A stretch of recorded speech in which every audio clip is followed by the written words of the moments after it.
Let's assume that your softball season is in the spring. You're going to begin your weight training program in September, and for the first 6 to 8 weeks you're going to stay at higher number of reps, approximately 10 to 12, with 3 to 4 sets of each exercise. On Monday you might concentrate more heavily on the legs, so if you'll notice as you look at Monday's program there are 10 to 12 exercises listed. As we go into Wednesday, there are similar exercises that work the same body parts, but there is a little variety in there to keep the athlete from getting bored or stale. And then on Friday, as we move into Friday, you might notice just a few more differences, but basically we work the same muscle groups. As we progress further toward the competitive season, say in November and December, this is a great time to start decreasing the number of repetitions, increasing the amount of weight, and increasing the number of sets performed. We still want to follow the same principles of varying our program from workout to workout, but still concentrating on the large muscle groups that we'll be using when playing softball. As your season begins in January, February, and March, we want to make sure that we don't overtrain the athlete. This is a time where we'll go down to working out 2 times a week. We'll lower our number of exercises to approximately 6 exercises. We'll significantly decrease our number of repetitions, and we'll work out a little lighter. This is also a good time where you can take your weight training on the field and perform circuit training exercises. On the screen are a couple of sample workouts that you can do either on or off the field.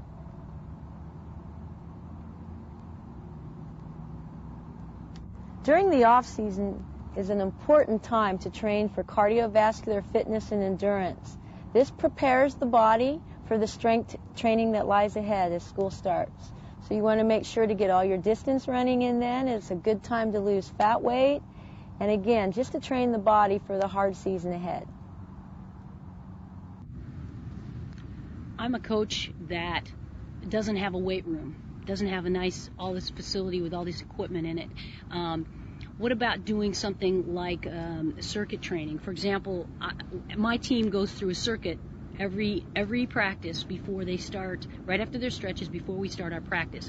And on that circuit we include sit-ups, push-ups, lunges, and then some more sport-specific exercises like swinging a bat and crow hop, which they do in their defensive position. Is this something that coaches can adapt to their practices as well?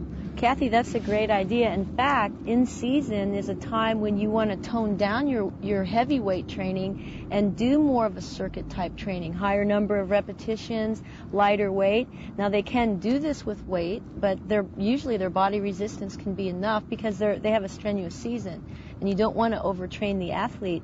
For instance, a good circuit, you can have 8 or 10 stations, 2 or 3 athletes at each station. You can do swing a heavy bat and swing a light bat to get explosive bat power, bat speed. You can do push-ups at a station, sit-ups, lunges. We can do step-ups on the bleachers. We can go back to more abdominal work, back hypers, and all of these things are body weight supported. And so they are getting some resistance training, but it's not as strenuous as pumping a heavy weight. So what you're saying is we can still build strength without necessarily lifting a weight. Absolutely. Now, in the beginning, you still want to try to work with weights if you have them available. If you don't, the next best thing is body resistive exercises or tubing or things like that. Okay, so we can be as creative as we want to. You're only limited by your own imagination. Becoming a strong, powerful athlete requires dedication and hard work. Some of the changes you see may occur rapidly, and some might be so subtle you don't even notice them. But train hard, train smart, and you too can become a better softball player.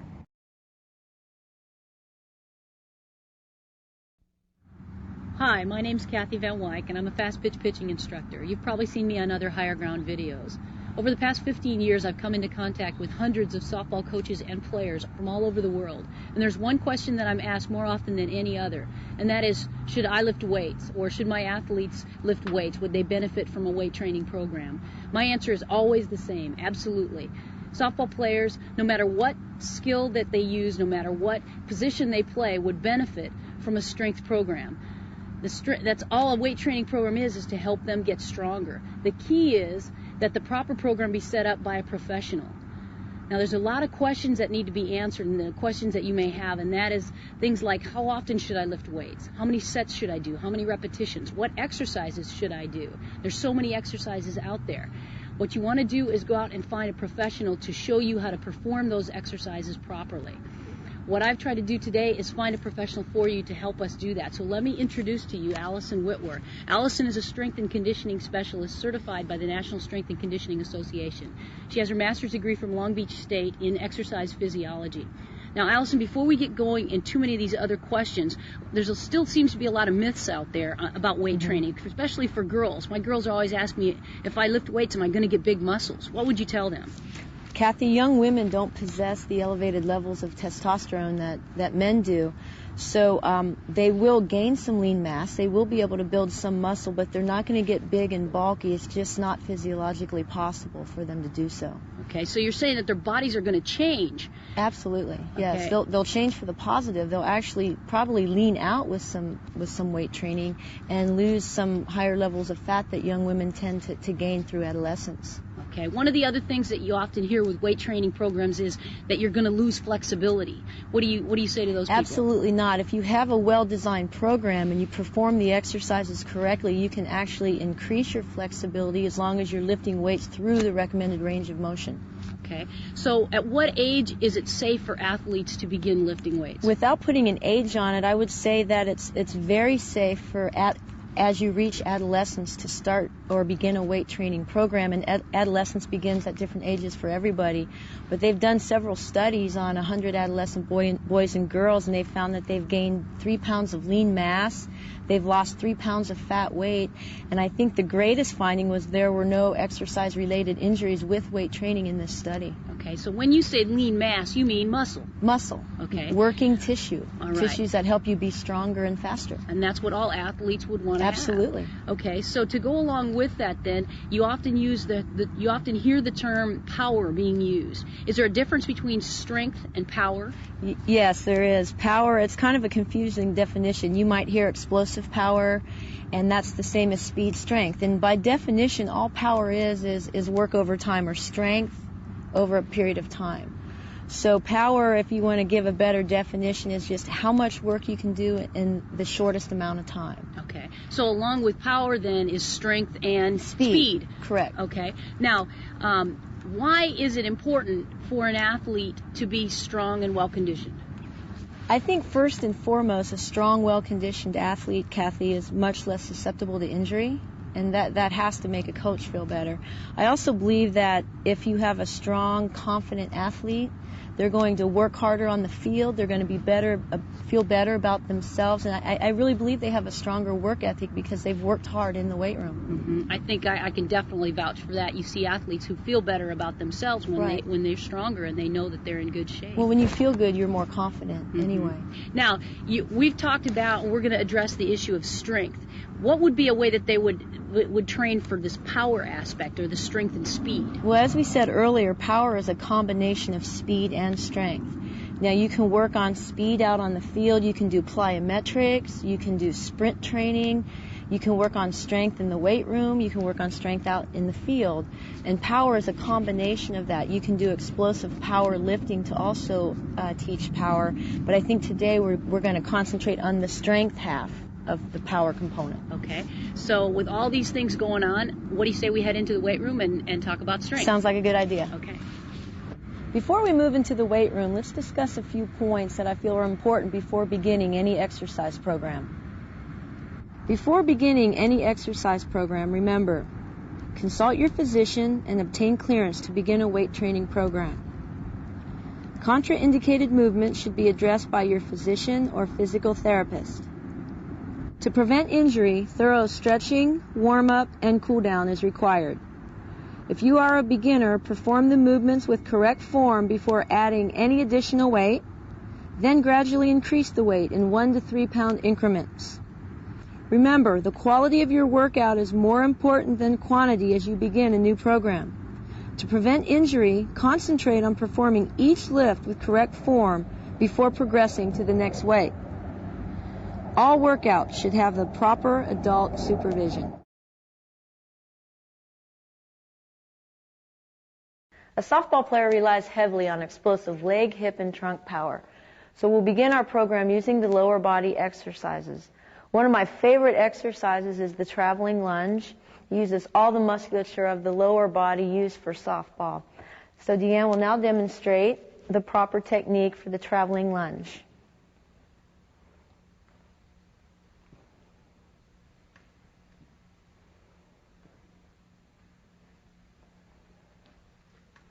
Notice the angle of the lead leg is at a right angle. The trail leg, the kneecap never touches the ground. And the lead knee never passes the plane of the toe. The back is straight, the eyes are forward.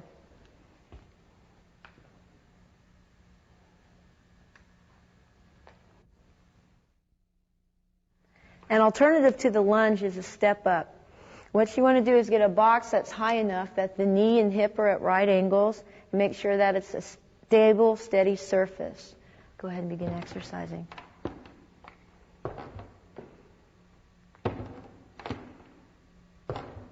Notice how the hip and knee are at right angles as she steps up. Her body is straight, her eyes are forward, she's well balanced and centered.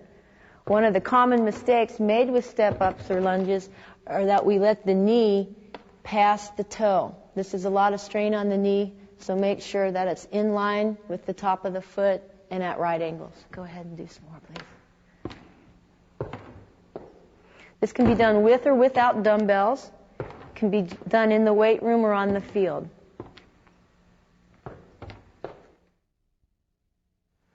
If machines are available to you, another exercise you can do for the legs, hip, and quads is the leg press. And what you want to do is keep your feet high on the pads. And again, as you lower the weight, your knees and hips angle at about 90 degrees. Push back up. Come on, keep coming down. And up. You can have your feet in a straightaway position, or you can have them angled slightly outward to activate more of the inner thigh muscles.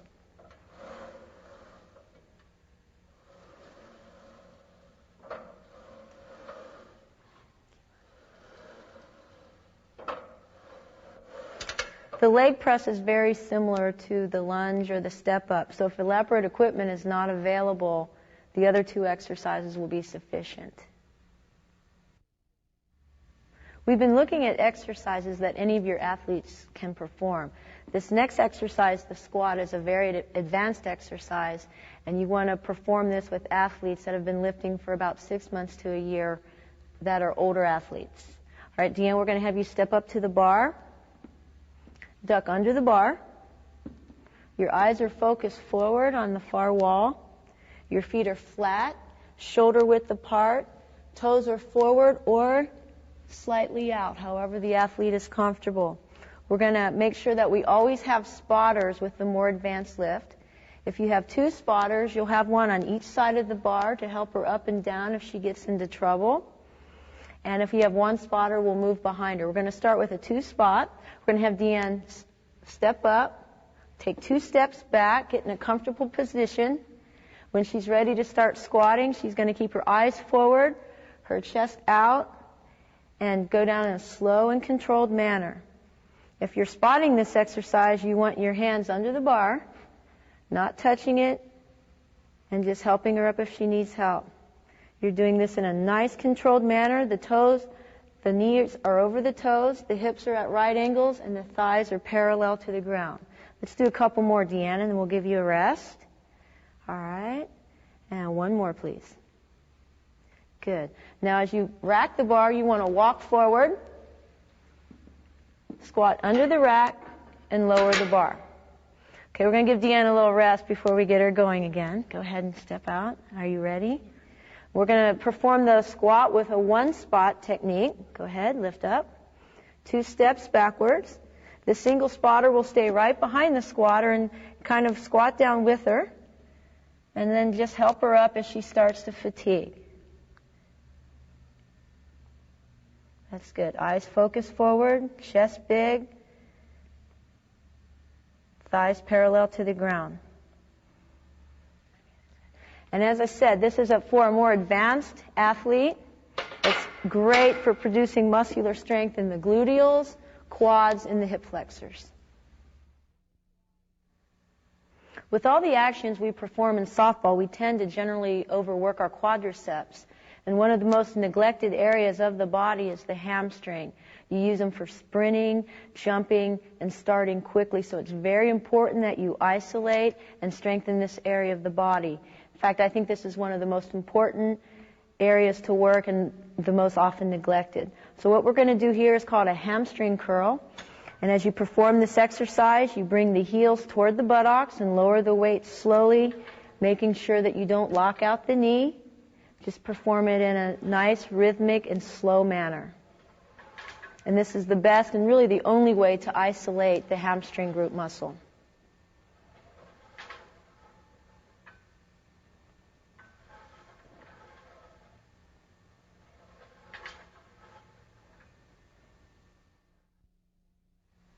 The stiff leg deadlift is a wonderful exercise for developing the musculature of the low back and the hamstrings.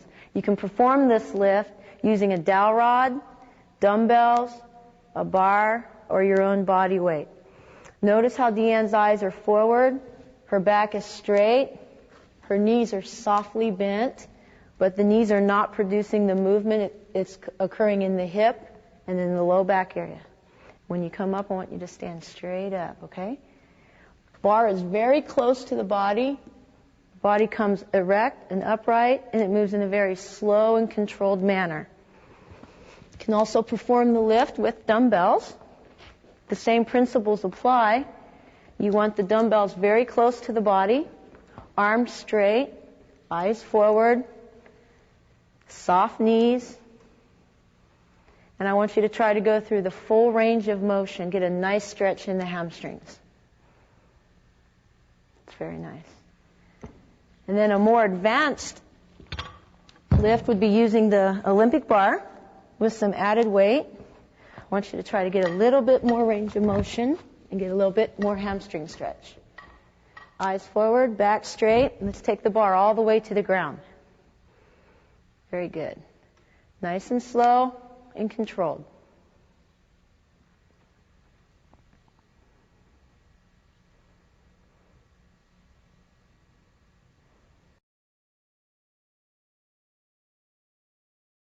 We've worked a lot on developing strength in the leg and hip region of the body.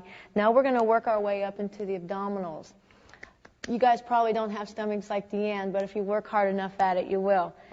What we're going to do is strengthen this area so that as you transfer energy from your lower body to your upper body, you don't lose any of that generated energy. And the same is true from swinging from the upper body, putting energy into the lower body. You want to make sure you transfer that well, so you need strong abdominals. If you're strong there, you're going to be a faster athlete. So we're going to start with quarter crunches, hands behind the head, not pulling the chin to the chest, looking directly up at the ceiling, and crunching this area. You want to concentrate on pulling with these muscles right under the chest. Breathing out as you come up. Your shoulders are wide. Your eyes are up. And as you can see, she's getting her shoulders off the ground each time, lowering and coming directly back up in a slow and controlled manner. Another way to work the middle part of the abdominals is to lift the legs off the ground. You'll employ some hip flexors also. And bring your elbows to your knees and your knees to your elbows. Elbows are a little bit wider. Eyes are up and chin is up. We're pulling with this part of our body. We're not pulling on our head or our neck. And if you feel as if you're doing that, you can just put one hand behind your head and rest your head in your hands. This exercise will effectively work the rectus abdominis, the muscle in the front. Keep going, Deanne. And then we can move to the oblique muscles on the side, which are the major muscles used in swinging a bat and the follow-through of throwing a ball. You want to move from opposite elbow to opposite knee. Eyes are still up, shoulders still come off the ground. Go ahead, Deanne. The twist, the angle of the twist is more important than how far you come off the mat, as long as you're bringing your shoulders off the mat and not pulling on the neck. Make sure you breathe out as you come up toward the knees and inhale as you go down. And to balance the body, you want to make sure you do equal numbers on both sides so that you effectively get the internal and external part of this muscle. Keep your eyes up, your chin up, and give me a nice twist. Okay, let's bring both knees up. And another oblique exercise that you can do is the bicycle sit-up. Opposite elbow to opposite knee. Again, slow and controlled. The twist is more important than the height that you get coming up off the mat. You'll work the hip flexors, the abdominals, the obliques. All the muscles used in throwing and hitting and running are exercised effectively with this exercise. And now, to balance the body out, we're going to turn Deanne over on her stomach. Go ahead and lie on this pad if you like. Or is that good? No, I'm okay. Lie on your stomach.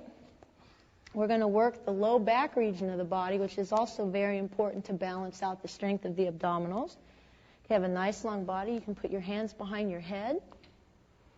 You're going to lift your feet off the ground at the same time as you lift with the shoulder. Hold it for a brief moment and lower. Back down to the mat. Come up again. Tighten and squeeze the buttocks and low back and lower. And as you can see, this position, you want to strengthen this muscle. This is what you would use if you're diving for a ball, going in for a head-first slide, or just kind of lounging around after practice. Okay, do a few more, please. Notice how she's nice and controlled. She lifts everything at the same time. An easier way to do this for a beginner is to leave the legs on the ground and just lift the upper body. And as you get stronger in the low back, then you can employ the lift from the legs. Do a couple more at the legs.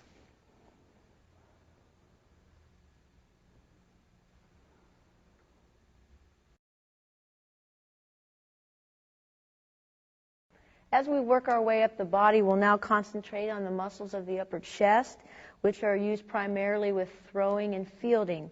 I like to work with dumbbells because with dumbbells, if you have a stronger right arm or left arm, you can develop them more equally than working with a bar. A bar is still sufficient for working out or doing any of these exercises. All right, we're going to start with an incline press. The bench is at a 45-degree incline.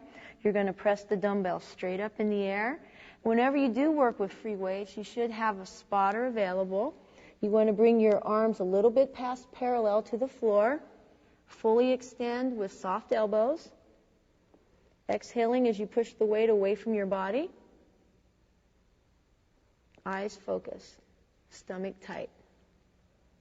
This way, if her left arm is weaker than her right arm, her left arm will have more of a chance to catch up in strength levels than working with a bar. This is called the incline press, as we use most of the muscles of the upper part of the pectoralis group for throwing and fielding. And now we'll switch to incline chest flies. With this one, I want to make sure you work with a light enough weight that you can lower the weight slowly. You have a soft elbow bend. Arms are a little bit past parallel. Always do this exercise with a spotter. The spotter can help protect the elbows. Push and squeeze. Bring the dumbbells together, blowing out as you raise the dumbbells toward your face. Slowly and light. Okay, let's do two more. Now, if dumbbells or free weights are not available to you, what you can do is just plop right down on the floor and do some push-ups. Push-ups are a great exercise. They can be done at home, on the gym, in the field, anywhere you'd like to do them. All right, Dan. Again, we don't want to stick our behind up in the air. Our back is nice and straight. We're pushing with our chest and our arms. You can go a wide grip. You can go a narrow grip. You can put your hands out or in. It doesn't matter. Good. Let's go change the angle and let's look at the camera so they can see the angle of the elbows. And again, remember, we don't stick our behind up in the air. We have a nice straight back. All the effort is done with the upper chest and arms. And again, you would blow out as you push away from the floor. Don't hold your breath. Push and blow. There you go.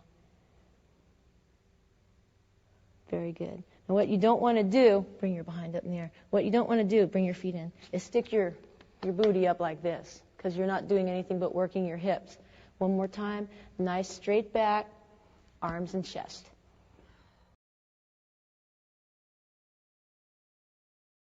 The muscles of the back are extremely important in fielding, throwing, and swinging a bat. This first exercise is called a single bent row. We're using one dumbbell at a time, exercising one arm at a time. You want to have a square position on the bench, knee and hand on the bench, giving you a good base of support. The back is straight. The arm holding the dumbbell lowers, comes up, elbow high, and lowers slowly. Breathing out as you pull the weight away from the body, and lowering slowly. This exercise will work the lats, posterior shoulder, and some of the rhomboids used in pitching. And what you want to remember to do is after you do the specified number of repetitions on this side, switch around the bench and make sure you get the other arm as well. Okay, let's go into the back flies, a more advanced exercise called back flies. You want to go with a lighter weight, just like you did on the chest flies. You get a good strong position, resting the chest on the legs. You've got a good base of support. Your eyes are forward. Your neck is in line with your spine. And as you pull your arms away from your body, I want you to squeeze my hand like it's a $100 bill. You don't want me to snatch that out. Squeeze your shoulder blades together. Lengthen your arms a little bit. There you go. And lower slowly. This is for the more advanced lifter. It's a little bit more difficult, so I want to remind you to keep a lighter weight. Squeeze that dollar bill. Squeeze. And lower. Do a few more.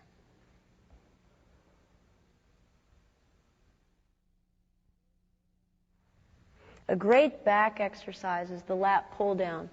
It's very similar to the bent row in that it works the large muscle of the back, the lat. What we're going to have Deanne do is sit straight and close to the machine and pull the bar to the back. And if you'll notice the elbow angle, it's very much like cocking back to make the throw. If this in any way hurts your shoulder or your elbow joint, you can also perform the exercise to the front. Scoot slightly away from the machine, pull the bar down to chin level, and you can still isolate the latissimus effectively.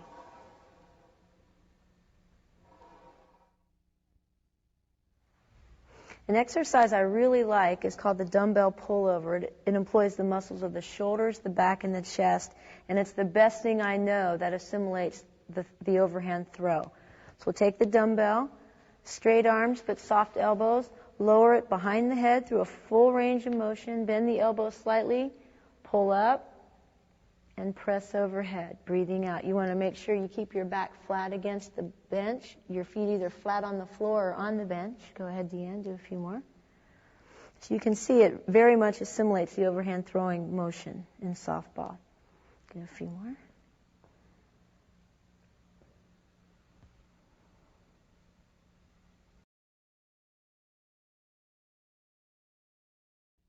As we work our way up the body into the shoulder region, I want to concentrate for a moment on the rotators. It's often underdeveloped and sometimes overused with all the throwing and the motions we do in throwing. So we're going to work these. They're very small muscles, and you want to go with a very light weight. You can go with no weight at all and just go through the complete range of motion. But Deanne will demonstrate the empty soup can as she comes out at a 45-degree angle, turns the thumb upside down, brings it back to position and back in line with her body. Anytime you're doing a standing lift, you stand with soft knees, eyes forward, concentrating on the movement that you're making. This is called the empty can. And again, I want to emphasize a very light weight or no weight at all to start for a beginner, and very gradually increase weight. You probably won't need to go more than 2 or 3 pounds. This is a great exercise to do as a warm-up preceding your lifting program or in between exercises while you're resting. Another great rotator exercise is internal and external rotation. Bring the arms up parallel to the floor and just rotate around the shoulder and elbow. Once again, very controlled, very light, nice slow motion.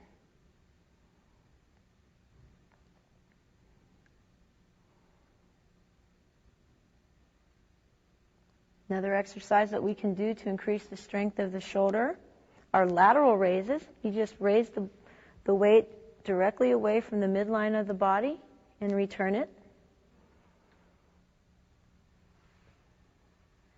And you can also do this exercise to the front of the body, which will emphasize more of the front of the shoulder. And if no weights are available, you can do this exercise right out on the field as a warm-up before practice with a glove. And if the glove isn't enough weight, we can throw the ball in there. Go ahead and do it with the glove, one arm at a time. Do the empty cans.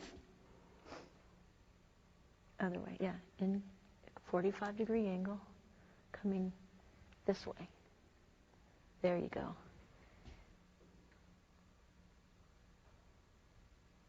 And remember that if we do one arm, we want to make sure we do the other arm with equal amount of repetitions. All right, and let's do the internal-external rotation with the glove. And remember, if that's not enough weight, you can always throw a ball inside the glove and add a little bit extra.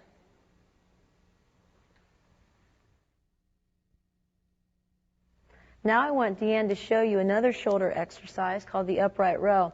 This is a great exercise because it's very much like bringing the glove up off the ground.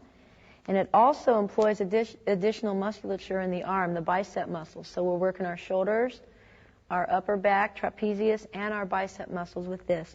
You want to keep the bar close to the body. You have a close grip with the hands, an upright position. Eyes are focused forward. Whenever you're standing, your knees remain soft.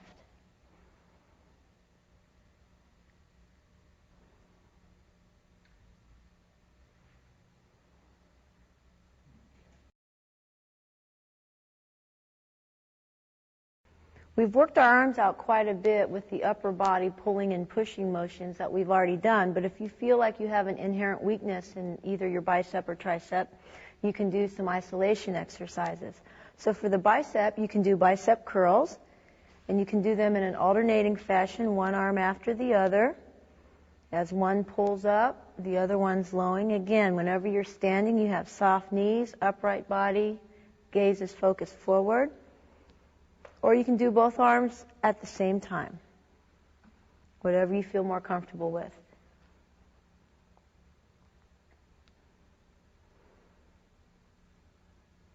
And if you feel as though your triceps are a little weak or need a little bit more attention, a good exercise to perform is the overhead tricep extension. You consider stand. I recommend sitting. Keep your back straight, your feet flat on the floor. Again, your eyes are focused forward. Raise the dumbbell over your head. Drop the dumbbell behind it slowly with your elbows perpendicular to the wall that you're facing and push up. Straight up without locking the elbows, but extend the arms fully.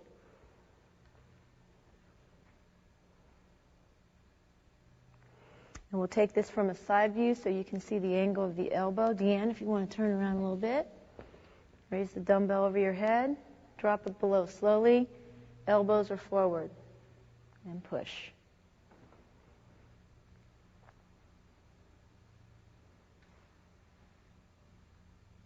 Make sure you don't clunk your head. Push straight up.